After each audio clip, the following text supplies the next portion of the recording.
You are listening to Productivity Straight Talk with your host, Amber De La Garza. Amber is a sought-after productivity coach, trainer, speaker, and writer who gives entrepreneurs the straight talk on personal productivity. No BS, fluff, or overused jargon. Just actionable strategies to get results and succeed in business. And here is your host, Amber De La Garza, the Productivity Specialist. Welcome, and thank you for listening to Productivity Straight Talk. Today is episode 298. No systems? No bueno.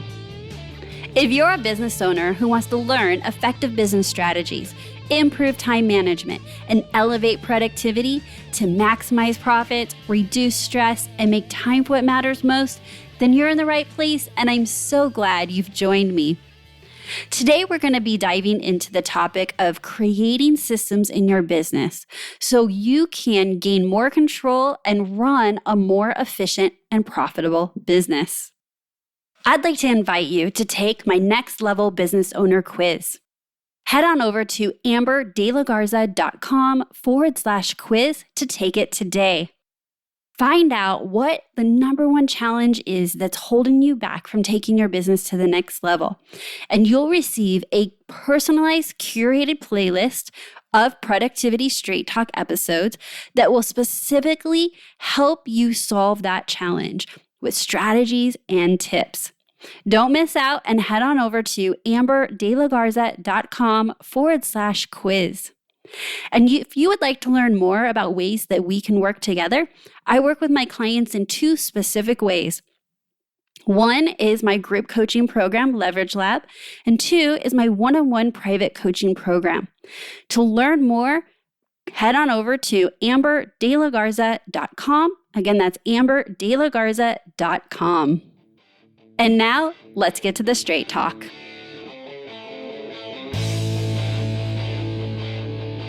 Let's start off with answering the question, what is a business system?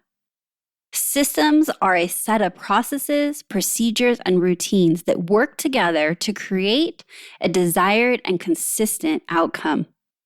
General examples of systems are your SOPs, standard operating procedures, your checklists, and even your employee manual.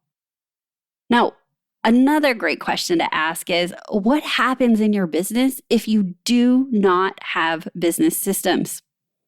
Well, to be honest, not having business systems is no bueno. Not good for you, your business, your team members, or your clients.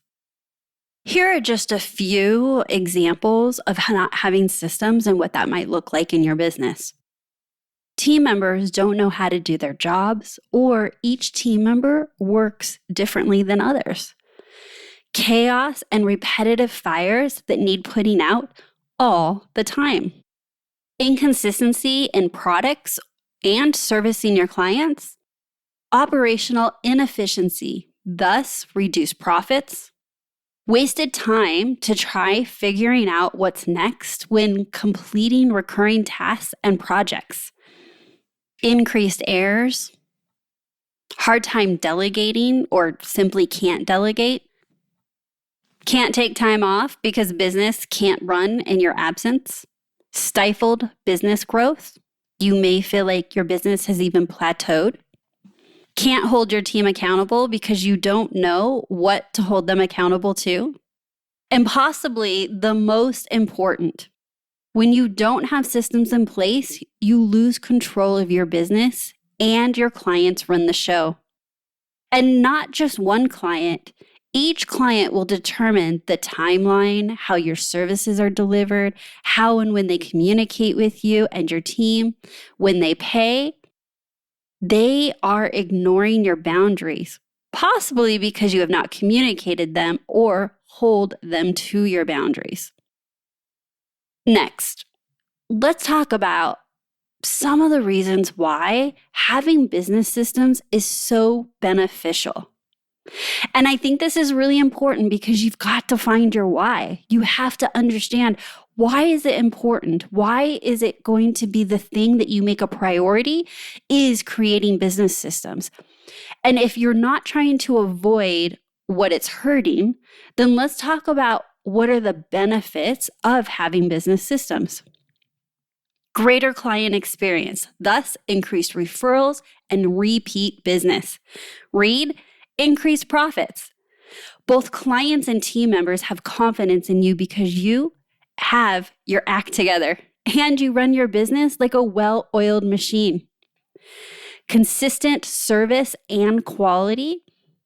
You and your team know what to do next because there's no time wasted spent on figuring out what's next when completing your tasks or your recurring projects. Increase operational efficiency. Maximize you and your business's resources of time, energy, and money. Paves the way for hiring and growth. It makes it easier to make the right hire, to train and delegate. You, the business owner, can take time off because the business can run without you. Business systems are a huge asset for your business. If you were to sell your business, those are the assets that are needed. The person that's potentially buying your business needs to know your business can run operationally efficient without you in the day-to-day. You'll have fewer errors and less fires needing to be put out, which, read, less stress. Less time being interrupted to answer team members' questions because they're properly trained. These are just a few of the benefits of having business systems in your business. And I highly recommend you considering, what's the cost of not having business systems? Are you willing to continue to run your business in a way that stifles your growth and profitability, increases stress, makes you a little embarrassed about your delivery or your missing deadlines or the quality? Business systems are the key to solving, if not all of that, many of those challenges. Next, I want to answer, where can you have business systems? I often get asked this question, okay, I need business systems. Where do I start? Where could I have such an impact on my business as to making and creating business systems? And I can answer this in one word: everywhere. Everywhere in your business can have a business system. I want you to fill in the blank. How do we blank? And anything that you can fill in the blank needs to have a system or documentation or a process or a checklist. This is you documenting the way you do things. And let me tell you, you may tell yourself, and I've even had clients when they first started work with me say, I don't have any business systems. And that's simply not true. There is no way that you are operating a business without any business systems. Now, it may be true that they're not documented. It may be true that they're not in a way that you can teach others to do them. But I guarantee that if you looked around, there are specific ways that you are doing things in your business. And you could just start there. The things that you know you do consistently, document those processes. And yes, there'll be many areas of your business that you're not doing something consistently, that you're just figuring it out as you go and there's no set process. And I would ask that you build upon the processes you already have, document those, and then create the new systems and processes. I'm going to give you some ideas as to where specifically in your business you can have business systems. So let's just start with marketing, letting the world know what it is you do and how you can help them. You can have specific systems around social media. You can have systems around how you update your website. You can have systems around asking for business. We even have systems and processes around our branding. We have systems and processes around my podcast, right? Like, podcasting is my marketing. We also have a specific system about pitching me to be a guest on other people's podcasts and scheduling me to be a guest. These are all specific systems for each strategy that we use. And I'm certain you have specific strategies that you're already doing in your business to market it. There is definitely a way in which you're showing up to market your business. Is it documented? Is it a business system? Is it streamlined? Is it efficient? Can you train somebody to help you do this? Can you outsource or delegate parts of the process? Marketing is a great place to start. Next, how about sales? Do you have a system and process from the time a potential client, so a lead, makes contact with you, whether that's through your website, calling your front office, giving you a text? What is the process of moving a potential lead to a consultation or a discovery call? How do you determine if they're a right fit? How do you get them into contract or for them to buy the product or service that you're selling? The entire sales pipeline is lengthy, but you can start off just at the beginning to say, every single lead that comes into the company, whether it's the website, an email, a phone call, or a text, this is how we respond. Fill in the blank. That becomes the business system. And what's great is you no longer have to wonder, what do I do when someone says, I'm interested in your services? You have identified it, and then you go to the next step and the next step. You can even have a specific system documented on how you follow up with leads. So if you do a consultation or a discovery call or initial phone call, and they are interested and they haven't said yes, but they haven't said no, I often find business owners don't have a system for that middle ground. What's that gray area? And there is a lot of money to be found in the follow-up. There's a lot of business to be found in the follow-up. So what is that process? How often do you follow up? How do you follow up? How do you determine they're either a dead lead or they're still viable and you want to keep in touch with them? Next, look at your business on how the client experiences. How do you deliver the product or deliver the service to your clients? This can be specifically an onboarding process. So you get a new client, how do you onboard them? Or perhaps it's how do you deliver the actual service? How do you communicate with them? How do you set deadlines? How do you set appointments with them? How do you communicate with your clients? How do they communicate with you? What boundaries are there? What's the best way to communicate with you or your team members? Answering all those questions becomes the way in which your business operates. And if you don't have answers to those, you can sit down and start answering.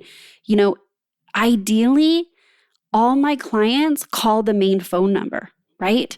So you may have started your business from your cell phone and you just never thought, I actually don't like getting text messages around the clock. I actually don't like having to be tied to my personal cell phone and answering business calls.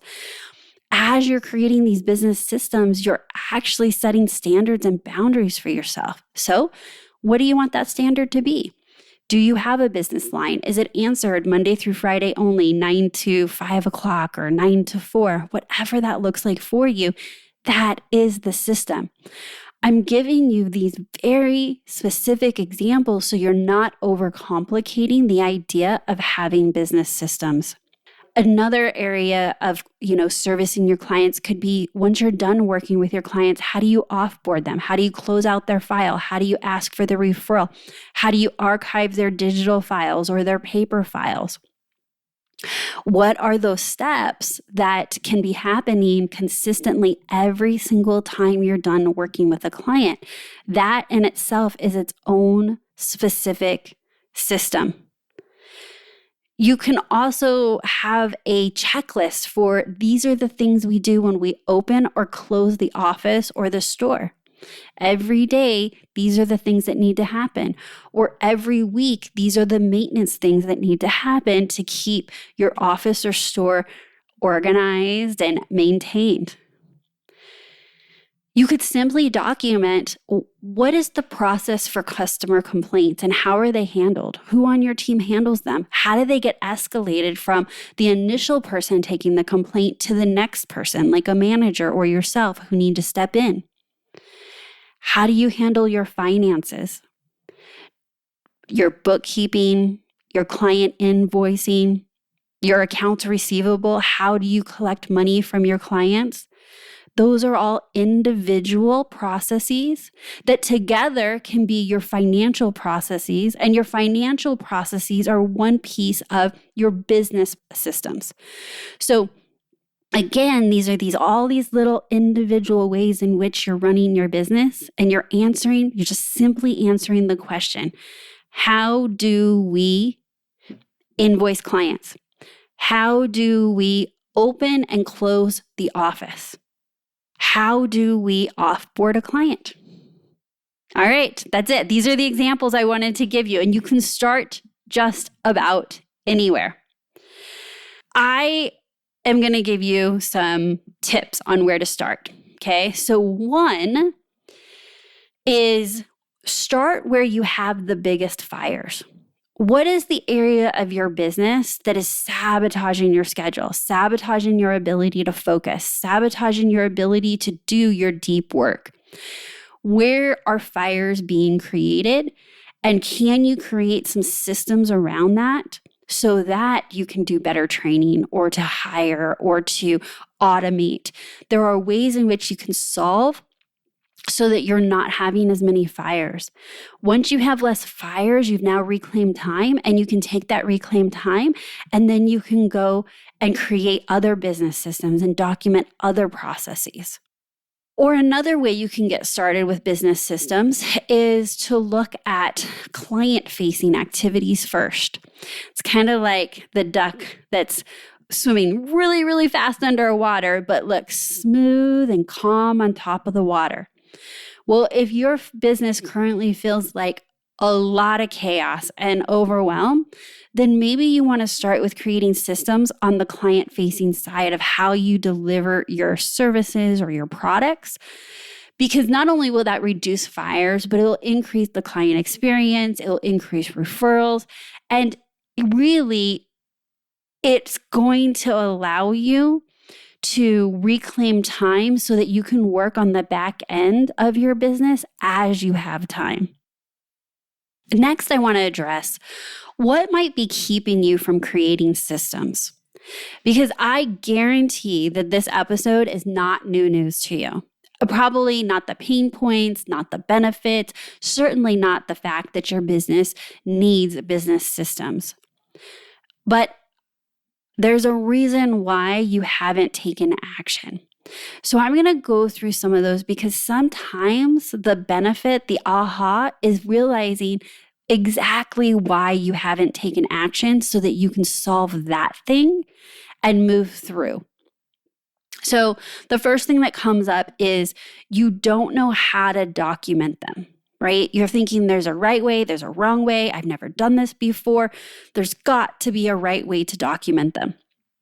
Well, I had a guest on in episode 267, and the episode's called Changing the Game of SOPs and Processes with Jennifer Smith.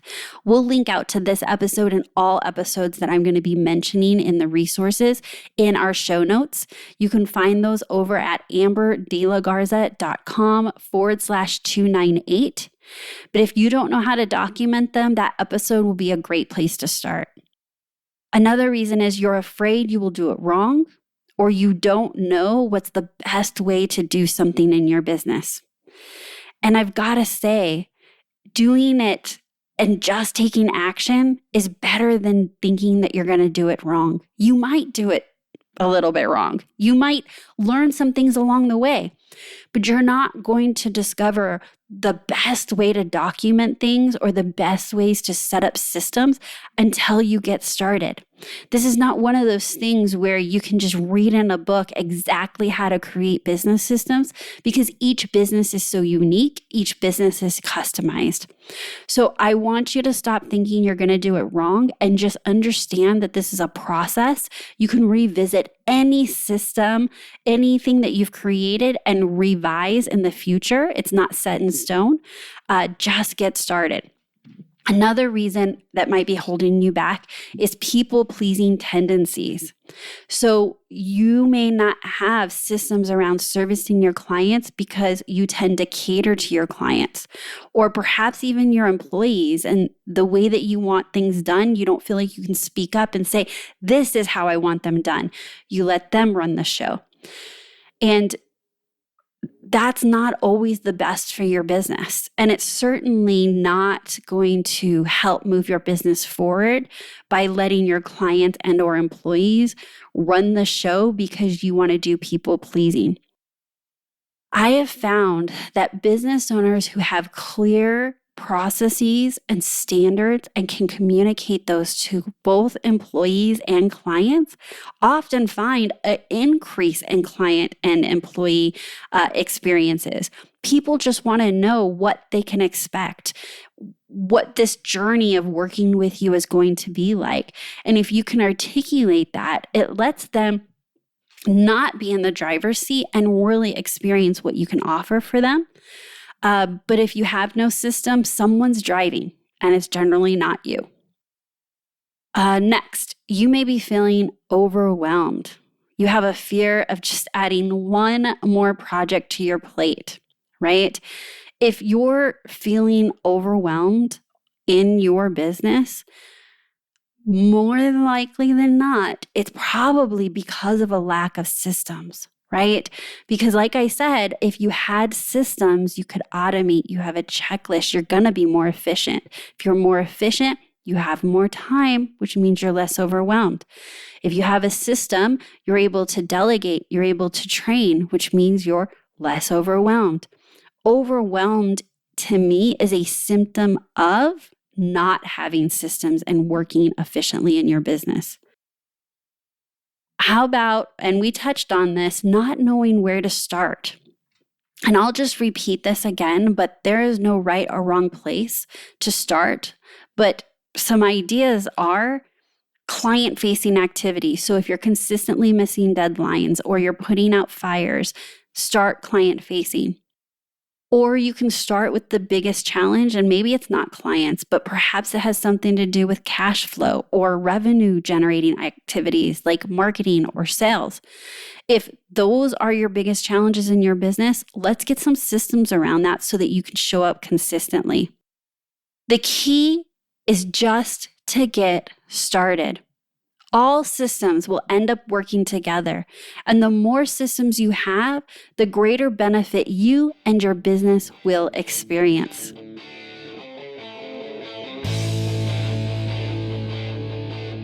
When creating new systems feels slow and never-ending, know that creating systems is supposed to be a work in progress. And it's okay to take it slow. It's okay to only create one system a month or one system a week. The important thing is that you are moving your business in the right forward direction by adding systems, no matter how slowly it feels. I have loved having you listen to this episode of Productivity Straight Talk, and I sure hope you found today's episode to be valuable, but I need to be straight with you. No change, no change. Without taking action, nothing will change for you or your business. So take action. And as we discussed, creating systems creates efficiency in your business. If you know efficiency is something you and your business lacks, I have added some great resources for you in the show notes. Episode 264, got operational efficiency? And then episode 265, I got operational efficiency and you can too. And then we also have episode 197, badass business systems, exposing the secret behind franchise success stories. All of those episodes will be linked in the show notes, and you can find that at amberdelagarza.com/298. And if you want coaching and help creating business systems, I would love to talk to you. I'd like to invite you to schedule a discovery call so that we can discuss partnering together to help you get unstuck, reduce stress, and determine a clear path to increase profits. Head on over to amberdelagarza.com/call to schedule today. So that's my straight talk for today. Until next time, have a productive week.